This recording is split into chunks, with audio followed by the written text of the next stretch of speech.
이게 어떤 분들은 재개발 재건축만 오를 거라고 전망하시는 분들도 있는데 전 이게 너무 보수적인 의견이라고 생각하거든요. 앞에서 말씀드렸듯 재개발 재건축이 1차적으로 오르겠지만 이 재정비 사업들이 진행됨에 따라서 멸실 수요가 주변 집값을 자극하기도 할 거고, 또 재정비된 신축 아파트들이 들어서면 이 바로 주변에 있는 구축 아파트들도 덩달아 키를 맞추는 그런 상황이 올 수 있거든요.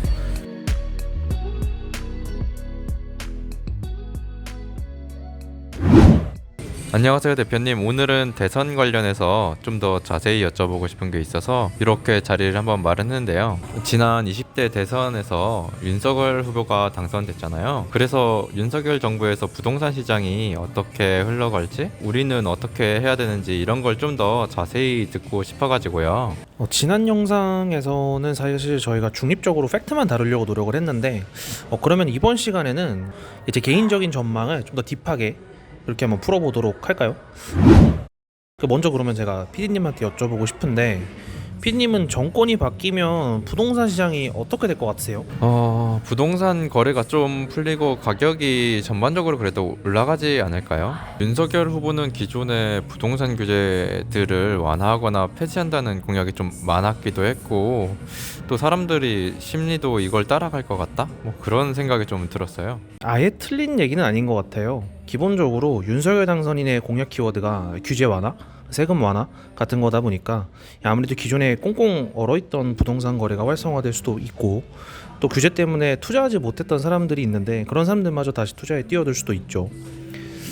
근데 본격적으로 이 얘기를 하기 전에 저희가 아무래도 이번 영상이 약간 정치학적인 부분을 언급할 수밖에 없다는 걸 말씀드리고 싶고요.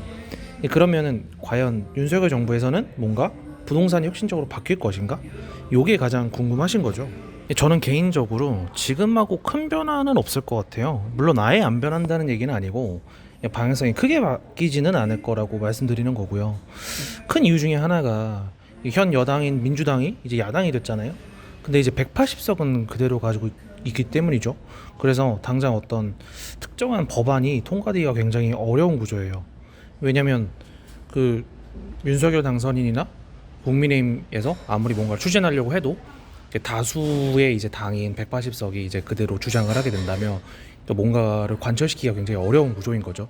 그래서 이 앞으로 이제 다가오는 2014년 4월에 있는 22대 국회의원 선거에서 이 파워 게임의 어떤 형세가 바뀌지 않으면 윤석열 당선인과 국민의힘이 원하는 부동산 정책이 쉽게 시행되지 못하겠죠. 지금 영상을 촬영하는 게 바로 2022년 3월이니까 맞죠? 사실상 2년 1개월 그 정도는 크게 바뀌기는 어렵다고 봐요. 만약 이제 야당이 된 민주당이 진짜 마음 먹고 방해하겠다고 나선다면 공약으로 내걸었었던 것들 중도 상당수는 사실상 일단 연기된다고 봐야겠죠. 그러면은 지금의 부동산 시장 상황이 앞으로 2년 동안 윤석열 정부의 부동산 시장과 별 차이가 없을 거다라는 말씀이신가요? 기본적인 정책 면에서는 큰 차이가 없을 거라고 봐요. 근데 그 중에서도 분명 바뀌는 거는 있을 거예요. 그게 뭔지 오늘 짚어보고 또 거기에 맞춰서 우리가 대응 전략을 준비해보는 게 중요하겠죠. 그러면 저번 영상에서 다뤘던 부동산 공약의 순서대로 제가 한번 좀 더 깊게 얘기를 해볼게요. 일단 첫 번째로 저희가 공급을 다뤘었죠. 윤석열 당선인은 250만 호를 약속했었는데 물론 이 중에 사실 200만 호는 기존 문재인 정부에서부터 쭉 계획했던 거를 말하는 거고요. 거기에 50만 호? 뭐 이 정도로 더 얹어서 공급하겠다는 건데요. 이것도 사실 쉽지는 않아요. 1기 신도시인 그 분당, 평촌, 일산, 삼본, 중동 이런 것들이 당시에 총 30만 호 정도가 입주를 했거든요. 이거랑 비교를 해보면 이 50만 호라는 숫자가 얼마나 엄청난 숫자인지 대충 체감이 되실 거예요. 게다가 기존 문재인 정부의 200만 호도 사실상 제대로 공급됐다는 느낌이 없잖아요. 그러니까 이 공급에서 250만 호라는 숫자가 의미하는 게 그래서 뭐냐면 이렇게까지 많이 공급해줄 의지가 있다 정도로 받아들이시는 게 맞겠죠. 실질적으로 공급이 될지 안 될지는 미지수니까. 사람들이 원하는 주요 입지들은 더 이상 집 지을 땅도 거의 없거든요. 그러니까 별 의미 없다고 보는 거죠. 그래도 이재명 후보가 공약한 311만 호보다는 훨씬 의미 있는 공급이죠. 일단 무엇보다 민간 주도로 특히 재개발 재건축 같은 그런 재정비 사업으로 진행하는 거기 때문에 사람들이 선호하는 핵심 입지 위주로 공급될 가능성이 커요. 민간 사업은 돈이 되는 곳만 건드리거든요. 물론 저번 영상에서도 말씀드렸듯 단기적으로는 부동산 시장을 크게 자극할 수가 있어요. 재정비 사업은 필연적으로 주택 멸실이라는 걸 부르기 때문에 이 멸실 주택에 쏟아져 나오는 수요가 주변 집값을 다시 자극하기도 하거든요. 그래서 장기적으로는 안정되겠지만 단기적으로는 크게 더 오를 여지가 있다고 보여지는 거죠. 이게 어떤 분들은 재개발 재건축만 오를 거라고 전망하시는 분들도 있는데 전 이게 너무 보수적인 의견이라고 생각하거든요. 앞에서 말씀드렸듯 재개발 재건축이 1차적으로 오르겠지만 이 재정비 사업들이 진행됨에 따라서 멸실 수요가 주변 집값을 자극하기도 할 거고, 또 재정비된 신축 아파트들이 들어서면 바로 주변에 있는 구축 아파트들도 덩달아 키를 맞추는 그런 상황이 올 수 있거든요. 그래서 저는 이 재개발 재건축만 오르는 게 아니라 기축 시장도 어느 정도 들썩일 수 있다고 보고 있어요. 두 번째는 이 재개발 재건축을 조금 더 자세히 말씀드리고 싶은데요. 윤석열 당선인이 재개발 재건축에 대한 의지를 드러냈고 또 앞으로도 분명 이게 진행될 거기 때문에 여기에 대해서는 더 할 얘기는 없죠. 이 문제는 실질적으로 이 재개발 재건축이 과연 신속하게 진행될 수 있는지에 대한 여부겠죠. 여기서 키워드는 이렇게 세 개를 꼽을 수 있을 것 같아요. 용적률 500% 완화, 그리고 정밀 안전 진단 면제, 그리고 마지막으로 재초안, 재건축 초과이익 환수제겠죠. 첫 번째로 일단 용적률 완화인데 이게 이재명 후보 또한 주장했던 공약이죠. 근데 당장에 이루어질 것 같지는 않아요. 왜냐면 이 용적률 500%라는 게 어제 오늘 나온 얘기가 아니거든요. 근데 지금까지도 이게 쉽게 이루어지지 않았다는 건 그만한 이유가 있기 때문이죠. 근데 서울이나 이제 수도권 핵심지는 더 이상 집을 지을 땅이 많이 없다 그랬잖아요. 그래서 결국에는 이 500%까지 점진적으로 완화는 될 거라고 전망은 해요. 그 다음으로 정밀안전진단 면제인데 사실 이게 진짜 크거든요. 지금까지 재건축을 방해했던 요인 두 가지를 말하라고 하면 안전진단이랑 재초안이었는데 그 중에서 안전진단 부분을 완화해 준 거죠. 지금까지 이 예비안전진단은 통과하기 쉬웠는데 이 정밀안전진단에서 떨어진 단지들이 정말 많거든요. 그 떨어진 단지들이 아쉬운 대로 리모델링을 추진하기도 했고요. 근데 이제는 많은 재건축 연한의 단지들이 재건축을 추진할 거고, 심지어 기존의 리모델링을 추진하던 단지들마저 재건축으로 방향을 선회하는 그런 움직임이 있을 거라고 예상이 됩니다. 그 다음으로는 재초안이죠. 이게 완화되거나 폐지되지 않으면 재건축 물결 자체가 전국에 퍼지기는 조금 힘들어요. 그동안 재초안이라는 게 있어서 소득 수준이나 자산 규모가 크지 않은 사람들이 거주하는 단지에서는 이 재건축을 추진하는 게 조금 현실적으로 힘들었죠. 근데 윤석열 당선인은 이 재초안도 어느 정도는 완화를 해주겠다고 공약을 건 거죠. 재초안 부과 기준 금액을 높이고 부과율을 낮춘다면 분명히 현실적으로 납부 가능한 수준의 초과이익 환수금이 설정이 될 거고, 그러면 지방 소도시까지 빠르게 재건축이 추진되기는 조금 무리겠지만 아무래도 수도권이나 지방광역시는 생각보다 빠르게 재건축이 추진될 수 있거든요. 근데 또 이게 아이러니한 게 이러면 앞에서 말씀드렸듯이 멸실 수요가 급증하니까 단기적으로는 또 집값을 자극할 수 있는 그런 요인이 되는 거죠. 세 번째는 세금이었죠. 아마 단기적으로 가장 큰 공급 효과를 낼 수 있는 게 바로 이 세금이 아닐까 싶어요. 윤석열 당선인 공약 자체가 세금 완화에 초점을 두고 있는 만큼 분명 세금을 완화하면 그동안 얼어있던 매수나 매도 심리가 살아나면서 시장의 매물이 꽤 풀릴 전망이거든요. 먼저 종부세하고 재산세를 합친다는 것도 합리적이죠. 이 종부세가 최초에는 부자들에게 거세되는 부유세의 개념이었다가 이제는 웬만한 다주택자나 고가주택 소유자들은 모두 내는 보통세가 됐거든요. 근데 또 이게 계산도 복잡하고 얘기가 많다 보니까 그냥 재산세랑 합쳐서 계산도 쉽게, 그리고 과세율을 좀 낮춰준다는 그런 공약이에요. 그리고 취득세랑 양도세도 완화해준다는 개념인데요. 이 생애 최초 구매자에게 취득세를 단일화하거나 낮춰준다는 건 이 국민 모두의 공감을 이끌어낼 수 있을 것 같고요. 근데 문제는 이 조정지역 2주택 이상에 대한 누진세율을 완화해주는 공약이죠. 이건 그동안 민주당과 그 현 정권을 지지하셨던 분들에게는 조금 이해가 안 되는 공약일 수 있어요. 양도세 또한 다주택자들에게 2년간 중과를 배제하는 등의 혜택을 주겠다는 거죠.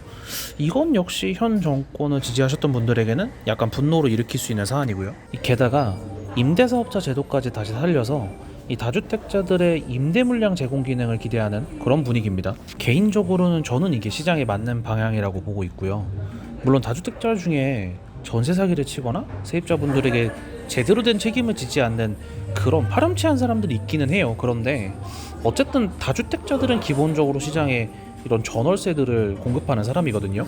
다주택자들이 시세 차익을 보기 위해서 아파트를 매수하고 또 싹 수리를 해서 이제 전세를 놓는데, 이게 또 경쟁 다주택자들의 전세 물건이 겹치다 보니까 장벽을 맞추려면 본인이 전세 물건 가격을 내려야 되거든요. 그 과정에서 또 경쟁이 일어나면서 전세값은 이제 하향 안정이 되는 거고요.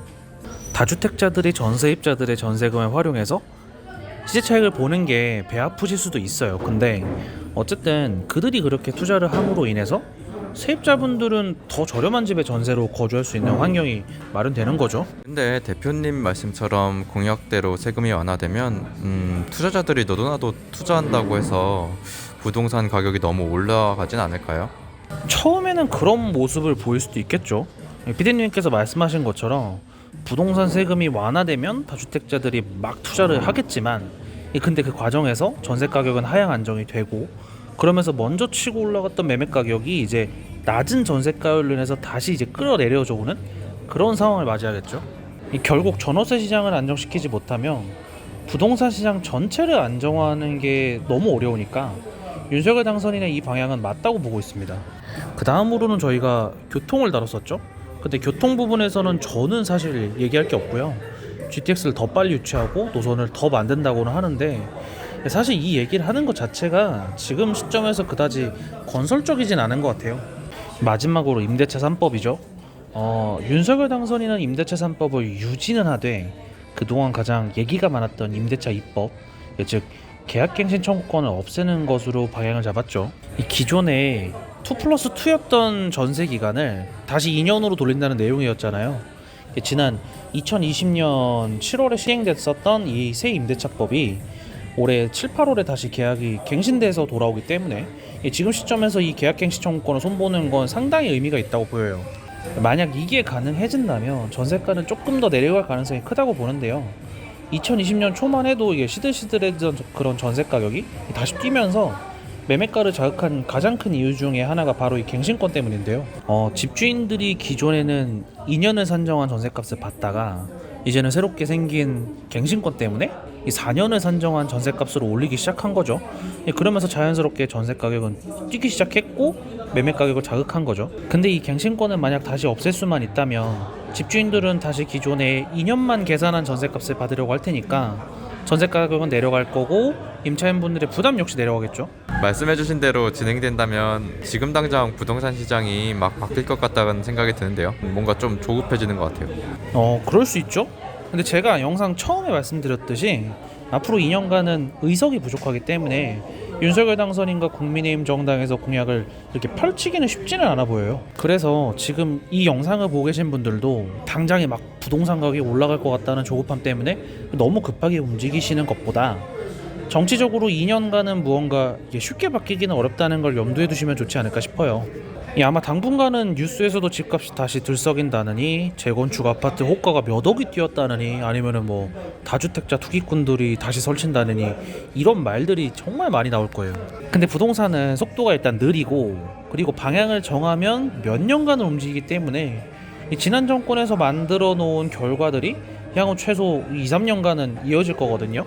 여러분들이 아시겠지만 이 법이라는 게 이 만드는 것보다 없애는 게 좀 더 어렵거든요. 그러니까 좀 더 여유롭게 접근하셔도 괜찮지 않을까 하는 마음이고요. 특히나 무주택자, 1주택자 분들이 이 주택을 지금 매수하려고 계획을 가지고 계시다면 당장 막 급하게 급매를 찾아 나서기보다는 양도세가 완화된다면 그때 정말 급해 보이는 다주택자의 매물을 이렇게 피킹하는 것도 괜찮겠죠. 오늘은 윤석열 후보가 당선이 되고 나서 부동산 시장이 어떻게 변할지에 대해서 전망과 분석을 좀 더 깊게 다뤄본 것 같아요.